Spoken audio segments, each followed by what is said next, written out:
कहाँ हमारा देश जा रहा है, कहाँ भाजपा हमारे देश को लेके जा रही है। बहुत मन दुखी है इस बात से। देखिए, हार तो बीजेपी नहीं पचा पा रही है। जब से लोकसभा का चुनाव हुआ है तब से पहले बहराइच की घटना हो, चाहे अब ये घटना हो, लगातार उत्तर प्रदेश सरकार ये कोशिश कर रही है कि किसी तरीके से माहौल बिगाड़ा जाए, उत्तर प्रदेश का आगजनी हो सके ताकि ये अपना माहौल बना सके। नफरत बहुत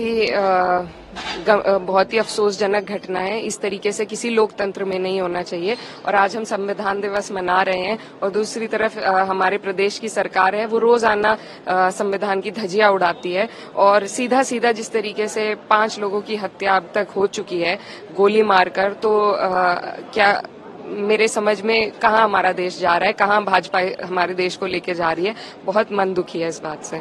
पुलिस ने 1000 से ज्यादा लोगों पे केस दर्ज किया है, सांसद पे भी केस दर्ज किया है, तो इस बारे में देखिए, पूरी जो घटना हुई थी, कोर्ट का एक आदेश था, आदेश के आधार पर सर्वे हुआ। सर्वे एक बार हो चुका था, शांतिप्रिय तरीके से हो चुका था, लेकिन वो वहां के नेताओं को, उत्तर प्रदेश की जो सरकार है उन्हें पची नहीं वो बात। दोबारा सर्वे की टीम भेजी गई जिसके साथ में फिर नारे वाले लोग गए जिन्होंने हर तरह के नारे लगाकर वहां पर माहौल बिगाड़ना चाहा। उसके बदल में कुछ लोगों ने वहां विरोध प्रदर्शन किया और ये विरोध भी हमें संविधान से ही मिलता है, विरोध करने का अधिकार।